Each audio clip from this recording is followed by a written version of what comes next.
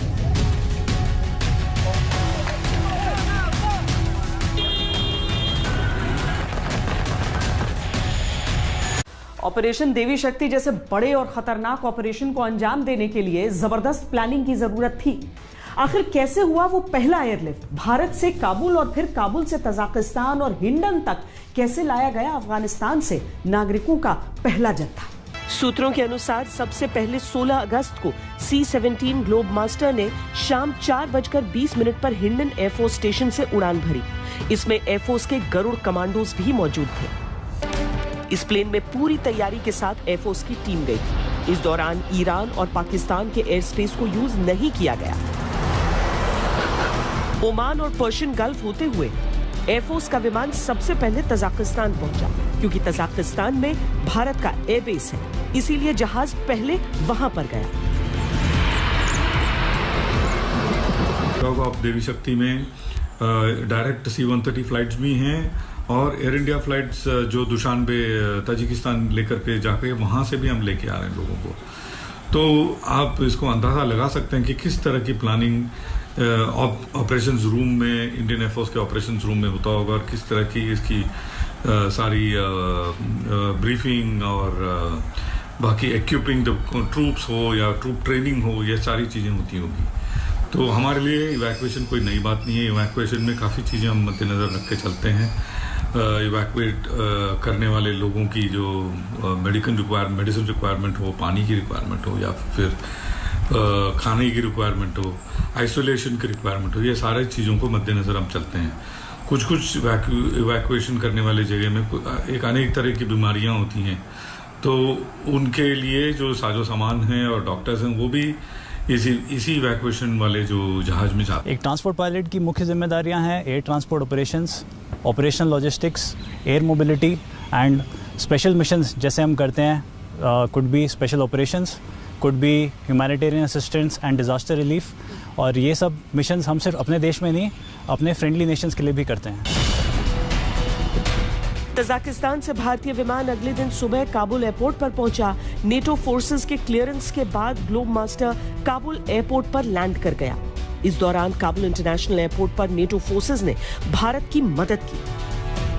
करीब 148 भारतीयों को गाड़ियों में बिठाकर एम्बेसी के पास से पैसेज देकर एयरपोर्ट तक क्लियर रास्ता दिया गया। मंगलवार सुबह 7:30 बजे ये काफिला एयरपोर्ट पर पहुंचा। फिर C-17 ग्लोब मास्टर ने भारत के लिए उड़ान भरी।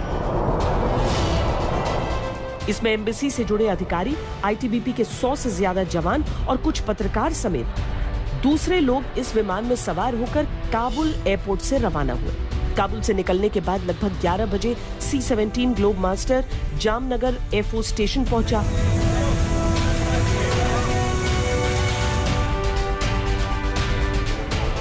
जामनगर से हिंडन एयरबेस के लिए ये प्लेन 3:15 बजे निकला और शाम 5:15 बजे हिंडन एयरफोर्स स्टेशन पर लैंड कर गया। हमारे इवैक्यूएशन में और यूएसए के इवैक्यूएशन में आपने बहुत फ़र्क देखा होगा। हमारे इवैक्यूएशन में हम बिल्कुल प्लानिंग के साथ लोगों के लेआउट हो, लोगों का बैठने का जगह का रिक्वायरमेंट हो या उनकी बाकी अन्य रिक्वायरमेंट हो, ये सारी चीज़ों का मद्देनज़र हम चलते हैं। कई बार हमको लैंड करने के बाद रनवे के इर्द गिर्द टेंट भी सेटअप करना पड़ता है, तो वो टेंट को भी लेके चलते हैं, क्रू के लिए भी और इवैक्यूएज के लिए भी। हायर एल्टीट्यूड जाते ही एयर डेंसिटी कम हो जाता है, तो एयरक्राफ्ट का जो इंजन का परफॉर्मेंस है कम हो जाते हैं। हर जहाज का प्रॉब्लम है। So these aircraft are so powerful, इतना पावरफुल है कि उसके बाद भी ये काफ़ी ज़्यादा लोड लेके उतना हाई एल्टीट्यूड, फॉर एग्जांपल मैं आपको ले बता सकता हूँ, Leh is around 11,000 feet above mean sea level. इस एयरक्राफ्ट वहाँ पे भी with load can go land, give man and material, lot of stuff, connect with civilian people, make the entire military which is there to उनका ज़िंदगी continue करने में काफ़ी help करता है। जानकारों के अनुसार इस ऑपरेशन के 3 मुख्य केंद्र थे। काबुल में भारतीय दूतावास, कैबिनेट सेक्रेटरी और विदेश मंत्रालय। विदेश मंत्री UNSC की बैठक के लिए न्यूयॉर्क जा रहे थे, लेकिन फिर भी वो हालात पर नजर बनाए हुए थे और निर्देश दे रहे थे। इस तरह अंजाम दिया गया ऑपरेशन देवी शक्ति, जो अभी भी जारी है। अभी एक ब्रेक के बाद अफगानिस्तान में ही किए गए भारत के दूसरे एयरलिफ्ट ऑपरेशंस, और ये ऑपरेशन दूसरे ऑपरेशन से कैसे अलग है ये दिखाई। अफगानिस्तान से एयरलिफ्ट ऑपरेशंस भारत ने पहले भी किए हुए हैं। भारतीय सुरक्षा बल हमेशा से वॉर रेडी रहते हैं, यानी युद्ध या युद्ध जैसी परिस्थितियों के लिए तैयार रहते हैं। यही वजह है कि हर इवैक्यूएशन में भारत ने अपने नागरिकों को सुरक्षित अफगानिस्तान से निकाला है। भारत में इससे पहले भी 4 बार अफगानिस्तान में इवैक्यूएशन मिशन को अंजाम दिया गया। 1993 में काबुल में एक रॉकेट अटैक में भारतीय सिक्योरिटी गार्ड की मौत हो गई थी। गुलबुद्दीन हिकमतयार की अगुवाई में हिज़्ब इस्लामी ने काबुल पर रॉकेट अटैक किया था। तब भारत ने एम्बेसडर आरिफ कमरैन को बस में बिठाकर उज़्बेकिस्तान के रास्ते इवैक्यूएट किया था और ताशकंद से फ्लाइट के जरिए भारत वापस बुला लिया। 1992 में राजदूत विजय नाम्बियार को जनरल राशिद दोस्तम की मदद से मज़ार शरीफ शहर से भारतीय वायुसेना के विमान से बाहर निकाला गया। तालिबान ने तब काबुल एयर ट्रैफिक कंट्रोल तबाह कर दिया था। भारतीय वायुसेना ने भी विमान में एंटी मिसाइल फ्लेयर लोड कर रखे थे, लेकिन इसे इस्तेमाल करने की नौबत नहीं आई। 1996 में तालिबान ने सत्ता में आने के बाद तब के अफगानिस्तान राष्ट्रपति की हत्या कर दी थी। भारत ने अपना दूतावास बंद करने का फैसला लिया और स्टाफ को वहां से एयरलिफ्ट किया था।